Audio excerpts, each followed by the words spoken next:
Apa kesamaan dari Michael Jordan, Shaquille O'Neal, Drake, Miami Heat, Amazon, The 76ers, dan tim sepak bola Jerman FC Schalke? Mereka semua sama-sama berinvestasi di e-sports.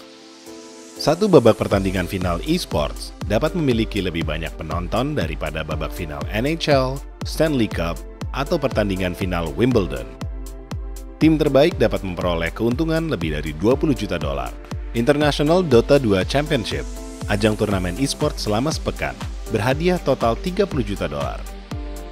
Sedangkan pertandingan NBA berhadiah total 22 juta dolar.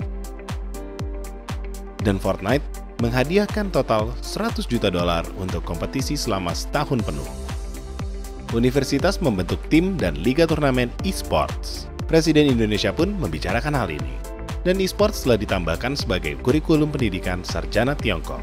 Dan pada bulan Oktober 2018, sampul majalah ESPN menampilkan seorang gamer. Bahkan, para pelaku olahraga profesional beralih ke e-sports. Mantan CEO NFL dan ESPN, Steve Bornstein, sekarang bekerja di penerbit game Activision Blizzard. Begitu pula dengan mantan wakil presiden senior dari tim pemasaran dan operasi bisnis NBA, Brandon Snow. Gelora dan gejolak seputar e-sports berasal dari meningkatnya angka penonton. Babak final Stanley Cup telah ditonton oleh 8,7 juta orang.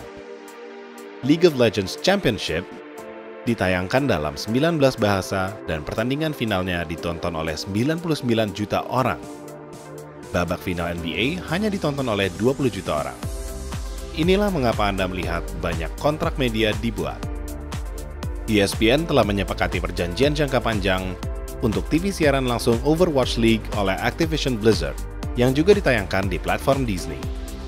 Berbagai perusahaan memberikan dana besar untuk mensponsori tim dan acara-acara e-sports. Seiring pertumbuhan e-sports, para sponsor telah berganti dari perusahaan teknologi menjadi perusahaan-perusahaan global seperti Adidas, Domino's, dan Coca-Cola. Bahkan ada stadion Pizza Hut baru, sponsor pertama stadion virtual yang digunakan untuk Madden NFL Championship eSports Series. Bahkan pemain individu juga menyepakati sponsor yang besar. Ninja yang menjadi bintang sampul majalah ESPN telah menandatangani perjanjian sponsorship dengan Samsung, Uber Eats, dan Red Bull. Dan dia dapat menghasilkan lebih dari puluhan juta dolar dalam sebulan bermain video games dan menayangkannya dari rumah. Semua karena sangat banyak orang yang menontonnya. Alasan mengapa semakin banyak orang yang menonton esports adalah karena kemudahan akses. Kompetisi itu menyenangkan, tetapi olahraga tradisional bisa menyulitkan setiap orang untuk berpartisipasi. Lapangan basket dan sepak bola membutuhkan ruang lebih besar dan lebih banyak uang untuk membangunnya. Dan setiap olahraga disesuaikan dengan tipe organisasi yang spesifik. Untuk Fortnite World Cup perdana, 40 juta pemain dari berbagai belahan dunia berpartisipasi untuk mencoba memenuhi syarat agar masuk turnamen, di mana 100 pemain akan saling berkompetisi. Jumlah games kompetitif yang dijadikan sebagai e-sports juga bertambah. Contoh, video game seperti FIFA untuk bermain sepak bola. FIFA mempunyai piala dunianya sendiri. Tetapi, Anda juga dapat melihat banyak negara yang menyelenggarakan liganya sendiri. Premier League di Inggris baru saja mengadakan eSports FIFA League-nya sendiri. MLS juga memiliki liga turnamennya sendiri. Dan semakin banyak liga independen yang diadakan. Dan itu baru sepak bola saja. Olahraga lain juga memiliki kompetisi eSports-nya sendiri. Dari NFL hingga Formula One. Sementara Major League Baseball baru mengadakan kompetisi di Tiongkok. Dan juga terdapat liga khusus untuk universitas. Mahasiswa mendapatkan beasiswa penuh dengan menjadi pemain e-sports. Mereka bertanding dengan universitas lain baik nasional maupun di seluruh dunia. Ada juga perkumpulan dan kompetisi lain dalam satu universitas sendiri. Hal yang sama juga terjadi di sekolah menengah atas.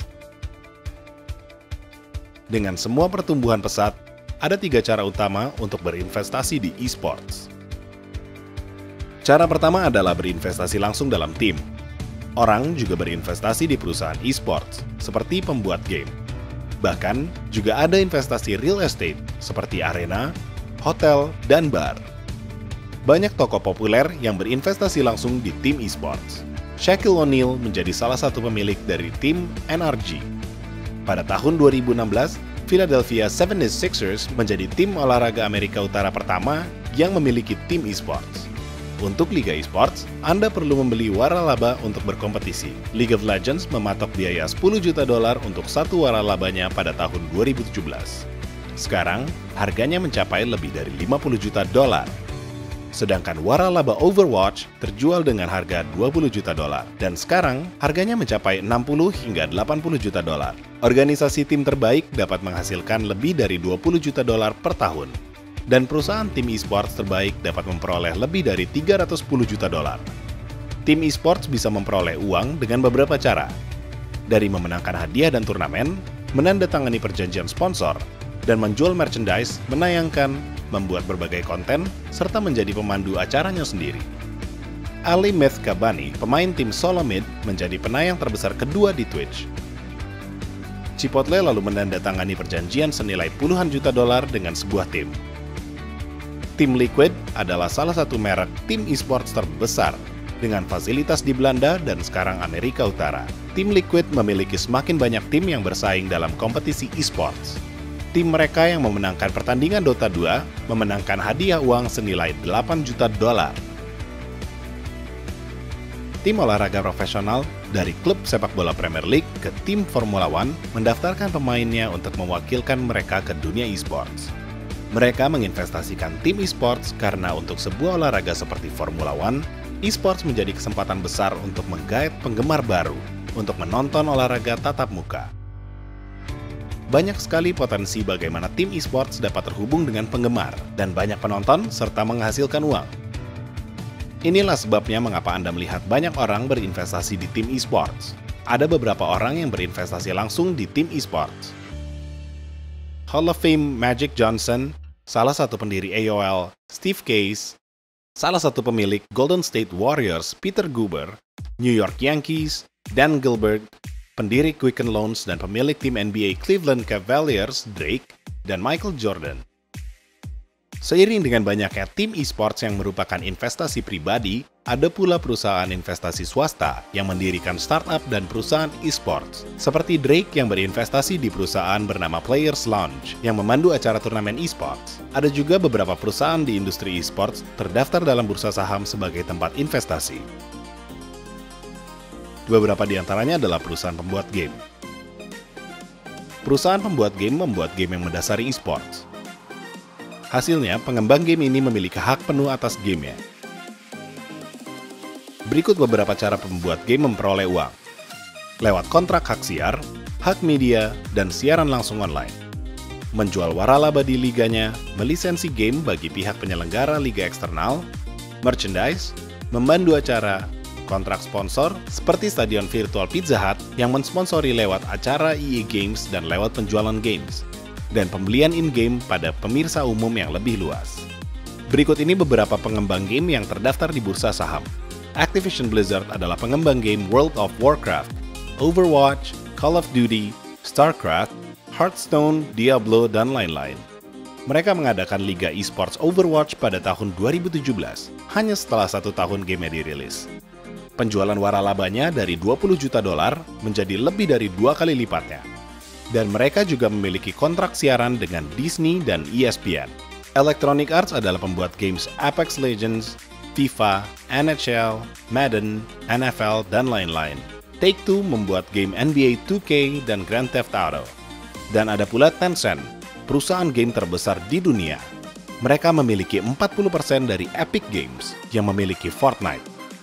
10% saham Bluehole Studios, pembuat PlayerUnknown's Battlegrounds, 5% saham Activision Blizzard, dan 5% saham Ubisoft.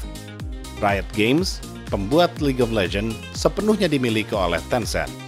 Pemilik dari tim League of Legends termasuk pemilik dari Washington Wizards, Houston Rockets, The Dodgers Los Angeles, dan pelatih pengembangan diri Tony Robbins. Sedangkan Amazon membeli Twitch, platform penyiaran untuk games yang dilarang di Tiongkok. Tencent berinvestasi di Huya yang terdaftar di Bursa Saham New York dan Douyu yang terdaftar di Nasdaq. Dua perusahaan platform penayangan esports terdepan di Tiongkok. Berjuta-juta dolar juga telah diinvestasikan untuk membuat proyek-proyek real estate esports. Jika Anda memiliki bar di mana orang dapat menonton olahraga tradisional, makan, minum, dan dikelilingi layar-layar TV, memorabilia olahraga, dan dekor, lalu mengapa tidak demikian untuk e-sports? Dari Prancis, Spanyol, Swiss, dan Jerman, hingga ke Kanada dan Portland, bar e-sports telah muncul di seluruh bagian dunia. Salah satu bar e-sports, Meltdown, memiliki 27 lokasi di seluruh dunia. Langkah lain adalah hotel yang melayani pemain dan penggemar e-sports. Ada iHotel di Taiwan yang telah dirancang bagi tim e-sports untuk berlatih bersama. Namun, siapapun dapat datang, tinggal, dan bermain. Setiap ruangan untuk 1 hingga 6 orang tim, tersedia dengan mesin-mesin game. Terdapat pula area di lobi untuk 12 orang dengan komputer gaming terbaik. iHotel telah meluas dan memiliki beberapa hotel di Taipei. Terakhir, Anda memiliki proyek real estate yang mendirikan arena e-sport independen. Seperti Cyber Games Arena di Hong Kong, penyelenggara ruang perlatihan, sebuah arena kompetitif untuk lebih dari 80 pemain serta studio penyiaran televisi dan penayangan. Ada kafe dengan zona virtual reality, zona mobile game, dan sebuah panggung. Cyber Games Arena akan menampung lebih dari 100 kompetisi lokal dan internasional dalam setahun. Tetapi, siapapun dapat datang dan bermain sendiri. Tarif penggunaan komputer per jam mulai dari $3 Amerika. Arena ini diperkirakan dapat menarik 1,2 juta pengunjung dalam setahun. Dan biaya seluruh pembangunan proyek ini adalah $3,8 juta. Ini hanya cara lain untuk berinvestasi dalam industri e-sports. Sebuah industri di mana pemenangnya dapat memperoleh lebih banyak uang daripada Tiger Woods yang memenangkan PGA Masters. Sebuah industri yang mampu menjual Staples Center dan Madison Square Garden. Sebuah industri yang dapat mencapai 645 juta penonton pada tahun 2022, yang 2 kali lipat lebih banyak dari populasi Amerika Serikat. Investasi e-sports terbaik akan menjadi pusat perhatian penggemar. Investasi yang membangun hubungan terbaik dengan mereka.